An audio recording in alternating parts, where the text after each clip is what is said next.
ఈ రోజే డౌన్లోడ్ చేయండి. మీ ఫేవరెట్ షోస్ చూడండి. బాబు నేను పనికొత్తానయ్యా. ఇటుకలు ఇసుక అవన్నీ మోస్తాను, నన్ను పనికి తీసుకెళ్ళండి అయ్యా. చూస్తుంటే పేషెంట్లా ఉన్నావమ్మా. నువ్వు బరువులు ఎక్కడ మోస్తావు? వెళ్ళి వేరే పని చూసుకో.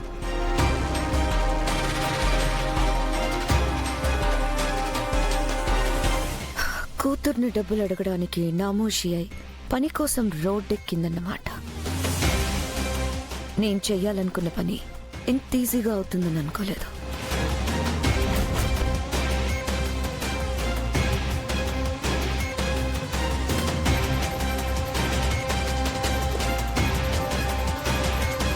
నేను పనిస్తాను, చేస్తావా?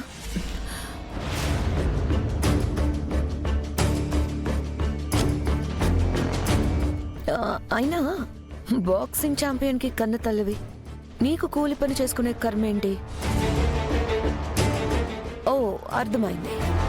నీ కూతురు నీ దగ్గరున్నప్పుడు ఆ పని ఈ పని చేసి నీ రోగానికి మందులు తెచ్చేది. ఇప్పుడు పెద్దింటి కోడలు అయిపోయిందిగా, పట్టించుకోవడం లేదు నిన్ను. అదేం లేదమ్మా, పెళ్ళైన కూతురు దగ్గర చేయి సాసడం ఇష్టం లేక నా కట్ట నేను చేసుకుందామని వచ్చాను. అవునా? పాపం, నిన్ను చూస్తుంటే జాలేస్తుంది. Wait a minute. ఇదిగో తీసుకో, పనికొస్తుంది.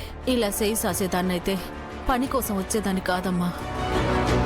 మీ పెద్ద మనసుకి కృతజ్ఞతలు. నా కట్టానికి నాకు డబ్బులు వస్తే చాలు.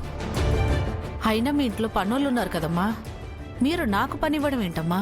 ఏం చేద్దాం, మీ కూతురు మా ఇంట్లో అడుగు పెట్టిన వేళ విశేషం. పని వాళ్ళంతా పని మానేశారు. పోనీ నీ కూతురైనా పని చేస్తుందా అంటే జాగింగ్లు రన్నింగ్లు అంటూ బాక్సింగ్ కోసం ట్రైన్ అవుతుంది. ఇక మాకు పని వాళ్ళ కోసం వెతుక్కోక తప్పలేదు.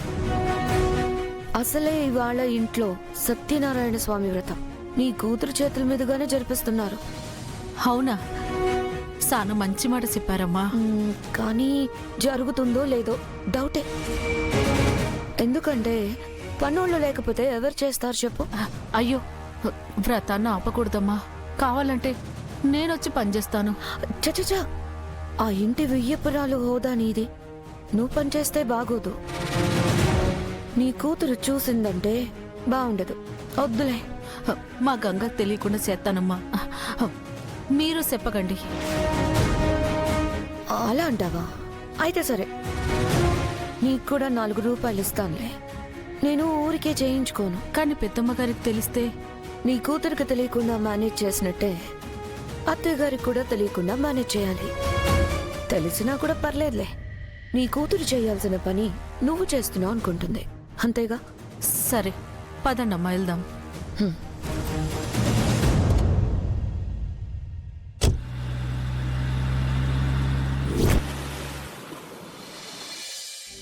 రేయ్, ఏంట్రా ఇంకా కట్టలేదా? టైం అవుతుందిరా ముహూర్తానికి. అయిపోతుంది పెదనాన్న. ఏం పనులు చేస్తారా? నాతో ఒక మాటైనా చెప్పకుండా హడావిడిగా వ్రతానికి ఎందుకు ఏర్పాటు చేశారు?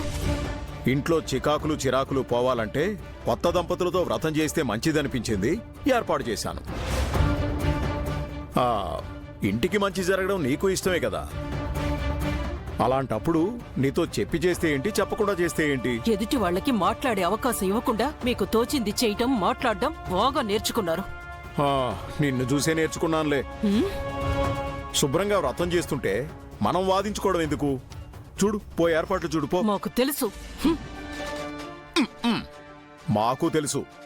ఎరా కట్టండ్రా. అయిపోయింది పెదనాన్న. ప్రమీళ, చెప్పండి అత్తయ్య. వంటల వరకు నువ్వు చెయ్యి.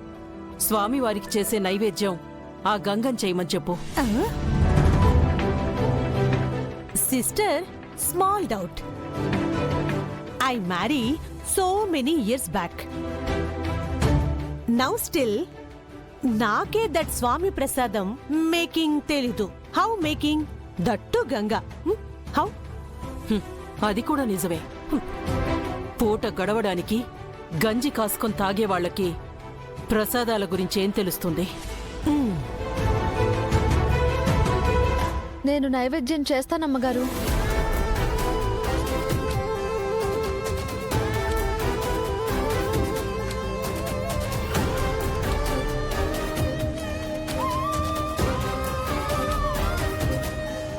నైవేద్యం ఎలా పడితే అలా చేసేది కాదు. నాకు తెలుసమ్మగారు. అమ్మ గుడిలో జరిగే వ్రతాలకి చేయడం నేను చూశాను. ఆ ప్రసాదం చాలా పవిత్రమైనదని కూడా నాకు తెలుసు. నేను శుభ్రంగా నిష్టగా చేస్తాను. సరే,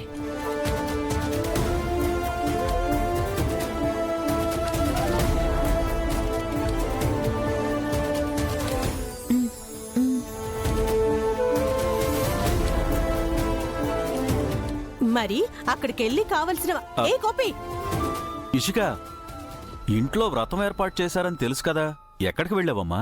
ఆ పని వాళ్ళంతా స్ట్రైక్ చేసినట్టు లీవ్ పెట్టేశారు కదా మావి గారు. ఆ? అందుకే పని మనిషిని తీసుకురావడానికి వెళ్ళాను. హే గోపి, యు వెరీ స్మార్ట్ నా? లేదంటే ఇంటి పనంతా హూ డూయింగ్? ఆ, ఇంతకీ హౌ మచ్ మనీ? ఆ, ఎంతో కొంత. అవన్నీ ఎందుకు? ముందెళ్ళి అంట్లన్నీ అలాగే ఉన్నాయి, వెళ్ళి శుభ్రం చేయమని చెప్పు. వినపడింది కదా, వెళ్దాం పద. Go go fast.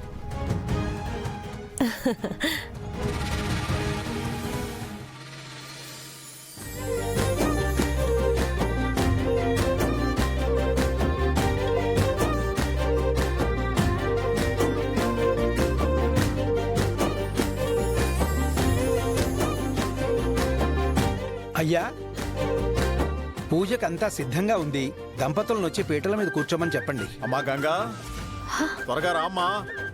వస్తున్నాను పెద్దరు. అక్క, నైవేద్యం చేశాను. పంతులు గారు అడిగినప్పుడు తెచ్చివు. సరే గంగా, నువ్వు వెళ్ళి పూజలో కూర్చో.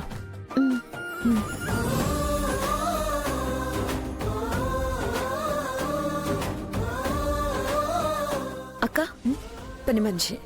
వంట పని అయిపోయాక అంతా ఒకేసారి క్లీన్ చేయొచ్చు. ఈ లోపు అక్క అక్క, నేను దగ్గరుండి అన్ని పనులు చేయిస్తానుగా, నువ్వు పూజ దగ్గరకు వెళ్ళు.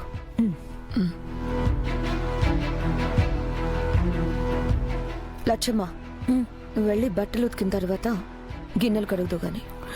అట్టాకేనమ్మా.